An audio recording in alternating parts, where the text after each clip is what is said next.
Hello. Hello, വന്നിട്ടൊന്നും വിളിച്ചില്ലല്ലോ ഡോക്ടറെ. ഞാനിപ്പോൾ വീട്ടിലെത്തിയേ ഉള്ളൂ. ഞാൻ മിനിയാന്നെത്തി. ആ, നാളെ ഞങ്ങൾ ചിലർ ഡോക്ടറെ വീട്ടിലേക്കൊന്ന് വരണുണ്ട്. അവിടെ ഉണ്ടാവണം. ആ, ഉണ്ടാവാം. ഒരു ഫോർമാലിറ്റി എന്ന് തന്നെ കരുതിക്കൊള്ളൂ. 5-8 പേർക്ക് 4 മിനിറ്റ് ചായ കരുതണം. എന്നാ ശരി, നാളെ കാണാം. ആയിക്കോട്ടെ.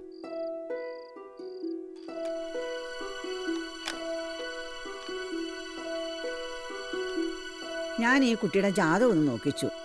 നല്ല പൊരുത്താന്നാ കളരിക്കലെ പണിക്കര് പറഞ്ഞത്. കലാമണ്ഡലത്തിൽ പഠിച്ച കുട്ടിയാത്രേ. അമ്മയ്ക്ക് ഇഷ്ടായി. ഇതാ നോക്ക്.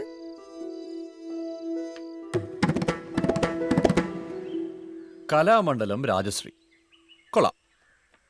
ആകെ കൂടി ഒരു മുഖശ്രീയൊക്കെ ഉണ്ട്.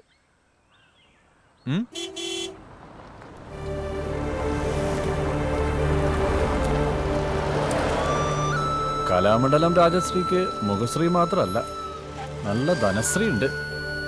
കണ്ടിട്ട് നിന്നെ വാങ്ങാൻ ഉറച്ചിട്ടുള്ള വരവായി.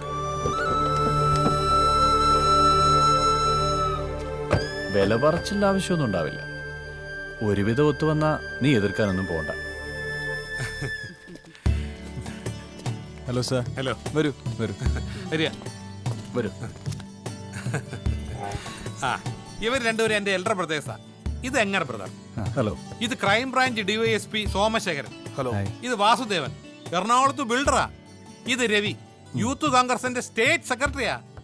ഇത് എന്റെ ഭാര്യ ഓമന, അതായത് രാജശ്രീയുടെ അമ്മായി. ഇവരെല്ലാം നാട്ടിൽ തന്നെയാ. ഞാൻ മാത്രമേ ഉള്ളൂ വിദേശി. ഇതെന്റെ ഫ്രണ്ട് ശരത്, ഇവിടുത്തെ ഗവൺമെന്റ് സ്കൂളിലെ മാഷ. ആണോ? അമ്മ അകത്തേക്ക് ഇരിക്കാം. കാപ്പി റെഡിയാക്കിയിട്ടുണ്ട്. വരൂ. എടുത്തേക്ക് സഹായത്തിന് ആരെങ്കിലും ഉണ്ടോ? ആ ഉവ്വ്, ഒരു തമിഴത്തിക്കുട്ടിയുണ്ട്.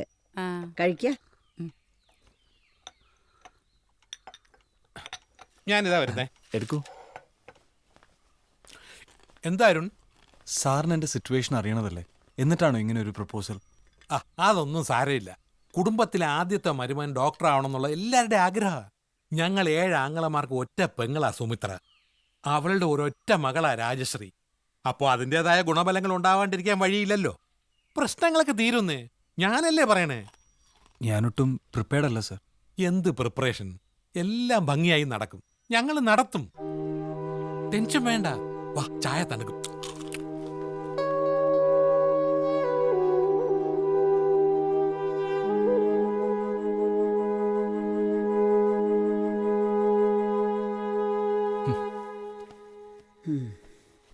നീ എന്തു തീരുമാനിച്ചു? ഞാൻ ഒട്ടും പ്രിപ്പയർഡ് അല്ല അമ്മേ. നിന്റെ ശമ്പളത്തെ പറ്റിയോ ചെലവുകളെ പറ്റിയോ ഇന്ന് വരെ അമ്മ നിന്നോട് ചോദിച്ചിട്ടില്ല. ഉവ്വോ? ഇല്ല. അതെനിക്കറിയും വേണ്ട. മരിക്കുന്നവരെ എനിക്ക് ജീവിക്കാൻ എന്റെ പെൻഷൻ തന്നെ ധാരാളം. പുറം നാട്ടിലൊക്കെ പോയി ജോലി ചെയ്യണ ഒരു സ്പെഷ്യലിസ്റ്റ് ഡോക്ടർക്ക് മോശമില്ലാത്ത ശമ്പളം ഉണ്ടാവും എന്നൊക്കെ എനിക്കറിയാം.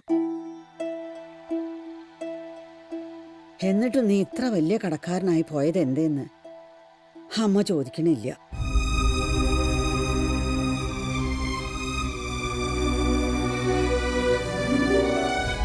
നീ പഠിക്കാൻ പോയ സ്ഥലത്തൊക്കെ ഇടം വല്ലം തിരിയാൻ സമ്മതിക്കാതെ കൂടെ വന്ന് താമസിച്ച് നിന്നെ ഞാൻ ഒരുപാട് സ്വൈര്യം കെടുത്തിയിട്ടുണ്ട്. ജോലി കിട്ടി എന്റെ കൺമുന്നിൽ നിന്ന് മാറിയപ്പോ നീ നിന്റെ സ്വാതന്ത്ര്യം ശരിക്കും ഉപയോഗിച്ചു.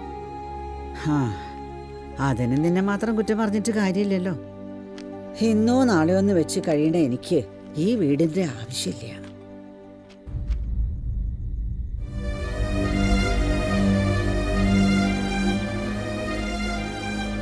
ഇതുകൊണ്ട് തീരുന്ന ബാധ്യത ഉള്ളെങ്കിൽ ഇതാർക്കാച്ചാ വിറ്റ് കടത്തുനിന്ന് രക്ഷപ്പെടുക.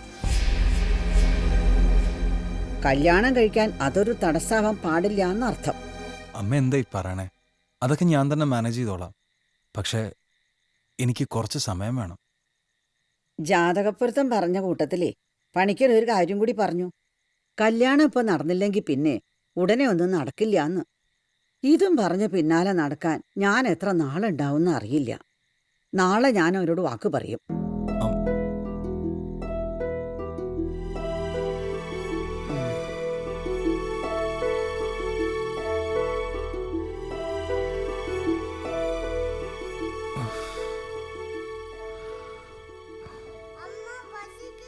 சத்தம் போடாத.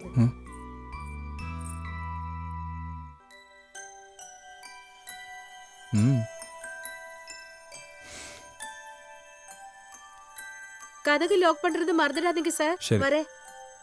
கொஞ்சம் நில்லு.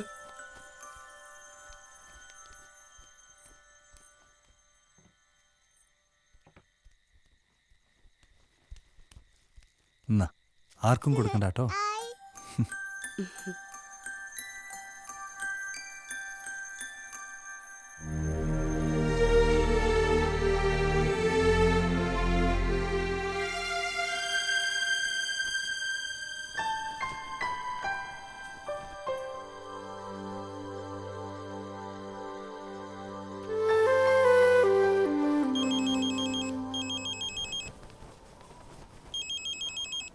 Arun,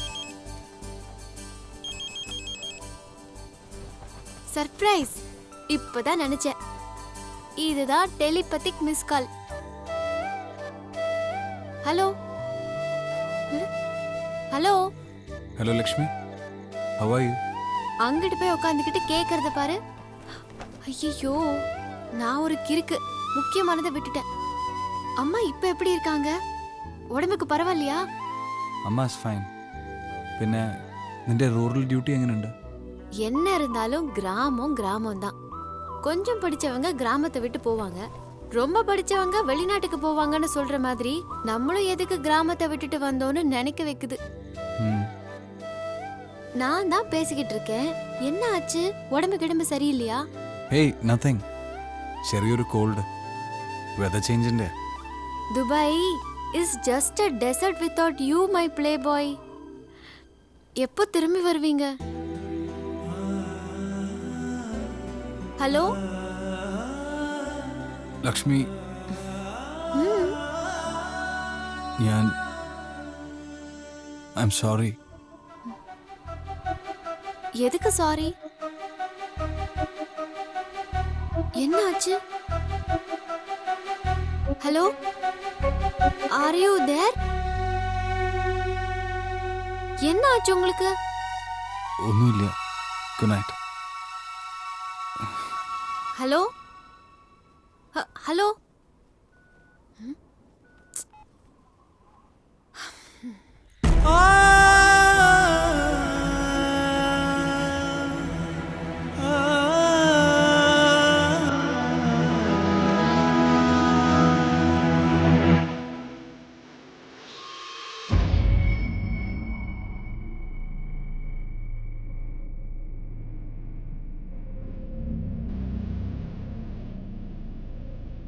Your selection is good.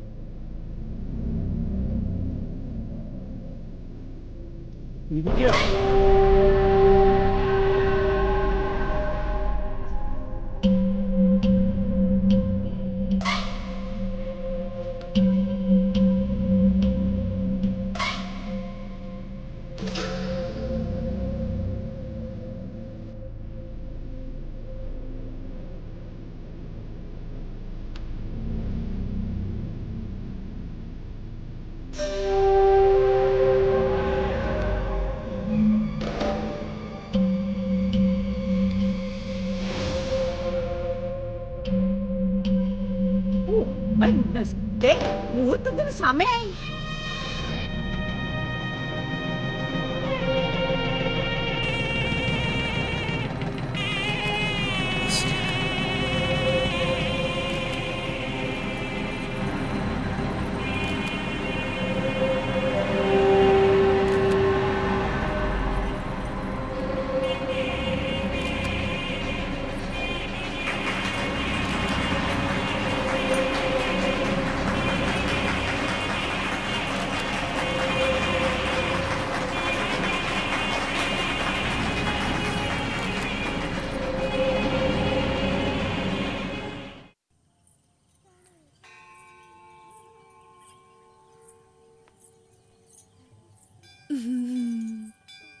ഇത് സംസ്ഥാന യുവജനോത്സവത്തിന് കലാതിലകമായപ്പോ കിട്ടിയതാ. ഇപ്പൊ സിനിമയിലൊക്കെ അഭിനയിക്കുന്ന മാലിന്യർക്ക് അന്ന് 2ാം സ്ഥാനേ കിട്ടിയുള്ളൂ. കലാതിലകായപ്പോ സിനിമാക്കാർ കൊറേ വന്ന് വിളിച്ചു, പക്ഷെ അച്ഛൻ സമ്മതിച്ചില്ല. ശരിക്കും? ഉം. മദ്രാസില് കലാക്ഷേത്രത്തിൽ പോയി പഠിക്കാനായിരുന്നു എന്റെ ആഗ്രഹം. പക്ഷെ അച്ഛൻ പറഞ്ഞു പുറത്തൊന്നും പോണ്ട, ഇവിടെ കലാമണ്ഡലത്തിൽ പഠിച്ചാൽ മതിയെന്ന്. ഞാൻ മുത്തശ്ശിയുടെ ബ്രേക്ക്ഫാസ്റ്റ് റെഡിയാക്കട്ടെ, അറിഞ്ഞിട്ട് മുത്തശ്ശി ഒന്ന് പരിചയപ്പെട്ടോളൂ. ഹും.